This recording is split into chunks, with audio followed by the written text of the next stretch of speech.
guys. Well, my name is Jarryd, as I was introduced there. Hope everyone can hear me all right. I wish I could be there in person, but circumstances don't allow as such. But super excited to be able to present remotely. And yeah, so the name of my talk here is Cashing In on Sleep. I am a staff research associate in the Dr. Olivier George lab at the University of California, San Diego School of Medicine, Department of Psychiatry. We are a addiction research laboratory, and we are part of the Preclinical Addiction Resource Consortium at UCSD. It's basically a conglomerate of labs facilitating the development of experimental therapeutics for substance use disorders. And big question, we do a bunch of things with brain circuits and genes and behaviors, but the big question we have currently right now is that I hope to answer or be able to show at the end of this talk is, can we predict the future? Specifically, most research focuses on behavior during a self-administration session. So can we identify vulnerable populations from activity before a self-administration session? And the answer is yes. And as I'll hopefully be able to show you guys at the end there. So basically we have 60 chambers where rats can lever press for drug, which is what self-administration is. We then use these measures along with machine vision and videography to study the activity before the self-administration session to be able to predict addiction-like traits. So then the question is, why do we need high throughput computing? So recent additions to the lab have been Raspberry Pis and their cameras. Raspberry Pis are credit card sized computers, as you can see on the inside wall of this sound attenuated chamber here in the right image. Here, I'll put on a laser pointer. So the right image here, the little Raspberry Pi over there. These then have a ribbon that run to the camera and all the different ways that you see that they are shown and on top of our operant chambers, as well as this little acrylic device that we developed to be able to attach the cameras simply and to be able to kind of standardize location. And then with these cameras, they allow us to get images as the one you saw, can see in the slide here with this little guy right here. How we accomplish this is the implementation of SLEAP, better known as Social Leap Estimates Animal Poses, as the fun title of this presentation kind of points to. SLEAP is an open source pose estimation program that uses supervised machine learning and computer vision to track the animal by preset key points, such as the base of the tail and the tip of the nose or the neck and the catheter, as you can see from this image here. And all this is done on their super user-friendly GUI, as this image in the background shows, with like the tracks of where your labeled images are throughout your camera and all that. That's very super user-friendly. Anyone who's familiar with Deep Lab Cut, that one doesn't seem as user-friendly to myself, so I gravitated towards this one. And they have a very helpful walkthrough on their homepage, as well as an extremely responsive discussion forum to be able to help you with this and to learn this kind of stuff if it was something you wanted to implement. But using SLEAP on a personal computer with a GPU still analyzes, one of our videos in roughly 1 hour. And so with, 120 videos a day, because we have 60 chambers and 2 sessions run at a time and about 30 sessions, and 1 hour per video equals about, a very, very long time to be able to process these. So what that means is advanced computer and components is needed. So that brings me to the OSPool. I heard about it from my primary investigator, Dr. Olivier George, and after my meeting with Shomik, who had shown the system, how it roughly works. The sources useful to me are the documentation on the OSPool website, such as submitting jobs and submitting multiple jobs and their videos and PowerPoints were super useful, including the simple diagram you see in the top left corner here. But easily what was by far been the most beneficial was just office hours. Office hours, office hours, office hours. These 3 gentlemen over here have been incredibly informative, can pop in at the specific times on Tuesdays and Thursdays, and will do their best to assist. Specifically Andrew. Andrew is, he was the one who I worked with the most on this, who definitely helped put together my pipeline. He just so happened to have helped somebody else set up a SLEAP thing, and so I just kind of popped in and it worked out perfectly. All these gentlemen were extremely useful, to say the least. And so how it started was a little rough at first, and I don't have my old codes anymore since adapting the workflow. But what I use now is not very different from then, aside from trimming some fat off some areas of for more efficient methods, as I've kind of, worked this into myself and what I need and what I don't need and what can be thrown away. But in general, we all operate, those of us who are utilizing the OSPool, we all are operating with this yellow highlighted area here on our own access points and home directories. For those unfamiliar with the OSPool, essentially you have your submit file, which tells the super PC what you want down and where to gather those elements from, your scripts to be carried out, and how those then get sent to the execution points. And so using the example from the OSPool website, you submit your job to HTCondor. It has your text file with all your elements into it. Each one of those things corresponding to something that is an argument, and then those all each translate over to the execution points. And so for my own self, what does that look like?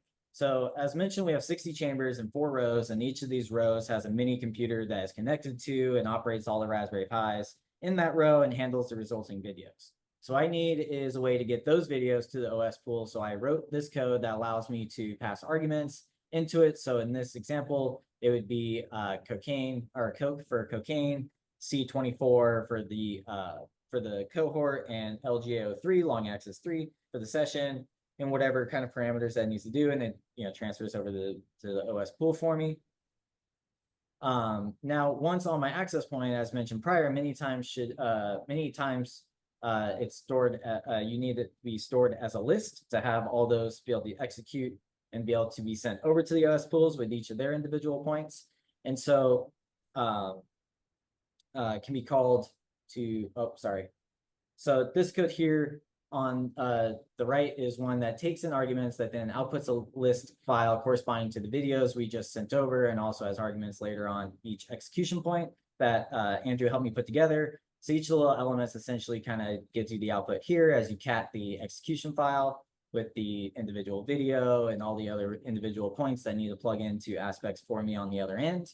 But something that I highly advise, as this little yellow arrow points out here, was something that I kind of added at the end of this, was as I create the list, that why not just submit it immediately? So this is something very simple and very small, but if it's something that, makes sense for your own, I mean, it is so simple that at the same time, it keeps you from possibly submitting the wrong thing or not knowing if you submitted your job, or, okay, you set up your list, but forgot to submit the job instead. It all happens in one code, and it's extremely useful for myself. And so in terms of job submission, this snapshot on the left is of my submit file. So this is the form that you tell HTCondor to do, telling it where the file should come from, where the results should then go, where your different individual jobs should come from, as the bottom portion shows, and what these jobs may need so as to arrive on the proper execution point. So the executable that then is sent to the execution point, as shown at the top here, is on the right. So the one right here, slp.sh. So the one on the right here, this is one that gets sent over to the execution file with all the inputs that we set from the list that now transfer over to here, that now gets submitted into all my different elements of my code to be able to run the script necessary to then package everything up and send it back. So basically this is how this was just adapted on the left from the website, and I just kind of touched it up for my own stuff. So again, all those resources were very helpful. And so how it's going now, and this is a quick overview. All that was a quick overview, obviously, of some of my files get me to get stuff done. And so how it's going now, basically is like, this is a little snapshot of what my home directory kind of looks like, of all the different codes in green that I kind of have, and all the different directories in blue. As mentioned, where you run 2 cohorts at the same time. Typically it's cocaine and oxy at the same time.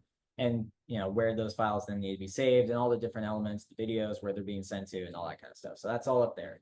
Now, the helpful additions along the way was, originally we would tarball the environment and send it over to the execution point, and then Andrew helped me with the Singularity Docker instead. We kept running into certain issues where it would end up on like a site that didn't have stuff we needed, so he helped me compile this together. Again, the little just submit at the end of the creation file, super helpful. But something that has been very beneficial was the development of a submit rerun file, essentially, which as an argument takes in the original list and takes that in, and you specify which boxes may have not ran correctly. So again, we have 4 rows. Each of those rows will have 16 cameras. So if it was box 16, you would put this in as an argument with box 16, as it says here for the box number, and it pulls just that from that original list file and submits it as a rerun. And now I know it is a rerun in my my queue, and being able to watch the queue as just rerun at the end. So now I can see them separately. This made it super easy instead of having to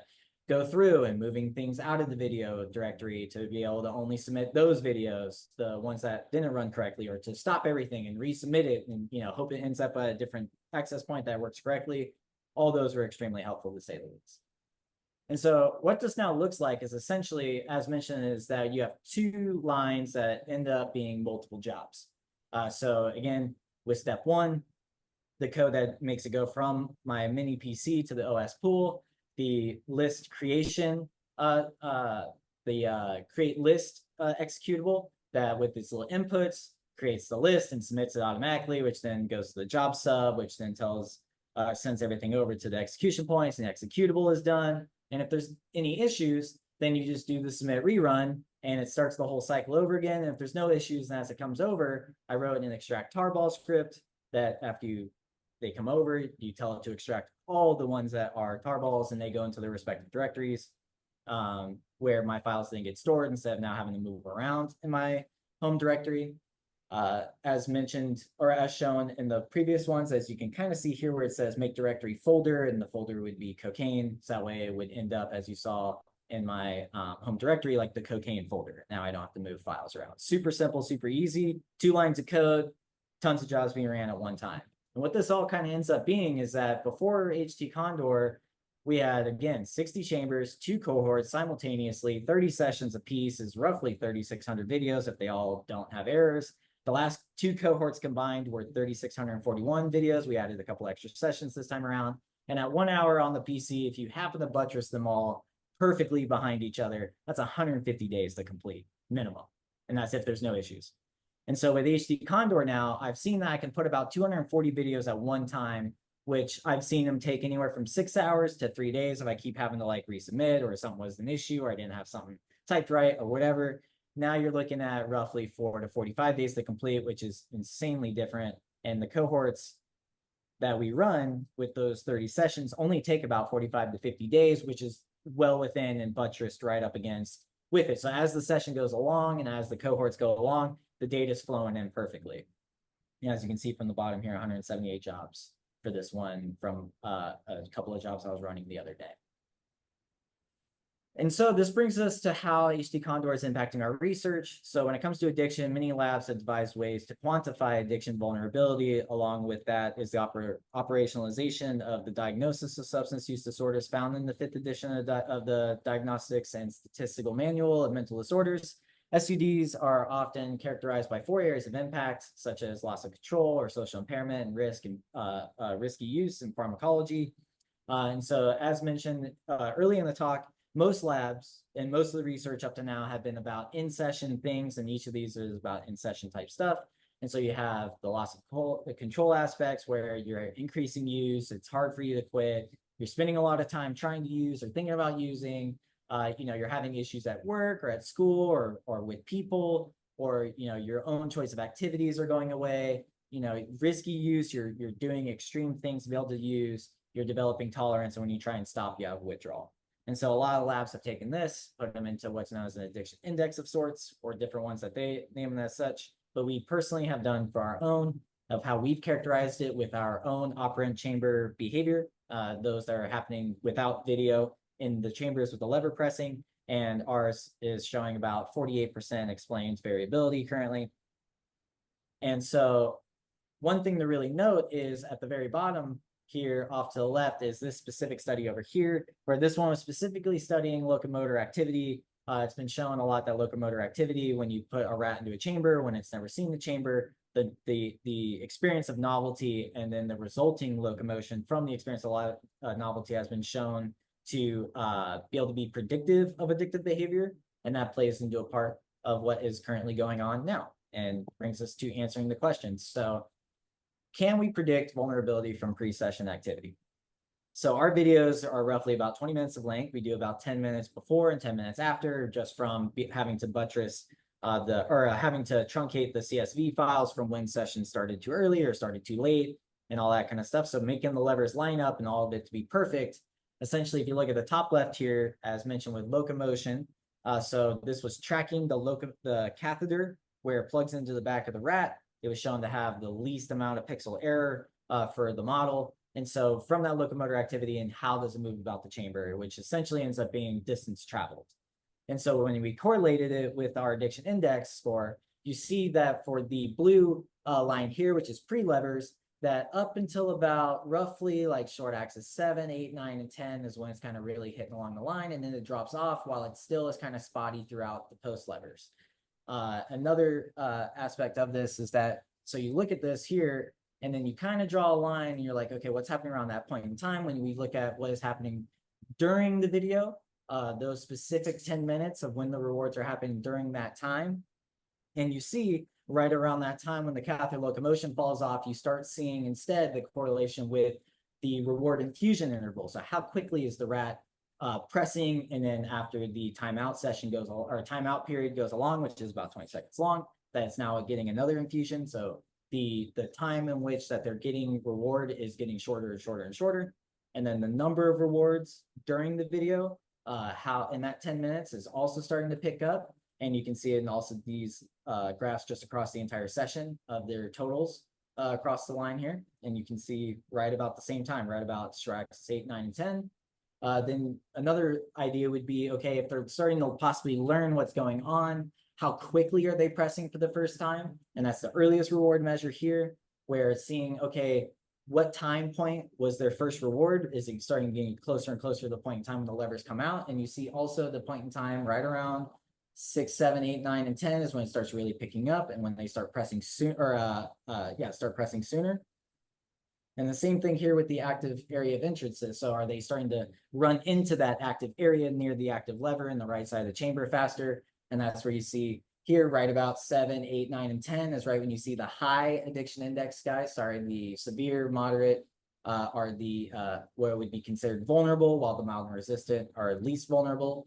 So those guys start branching away from the other two about that point in time as well.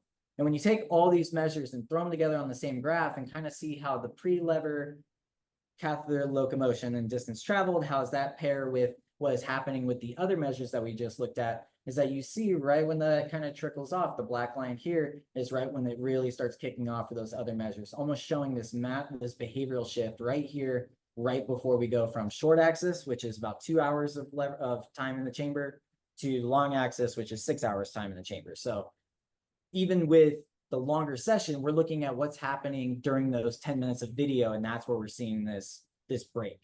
And with that being said, this is basically what we have going on at the moment. This is a preliminary as we're trying to look into it more and finding possibly a better vein of behavior that could be splitting right in between all this, or explains this the best. And with that being said, thank everybody that helps us in our lab and all the different elements of the park association. My information's down here if anyone wanted to contact me about implementing SLEAP or implementing SLEAP with the HTCondor system. And yeah, open the questions if anyone has any.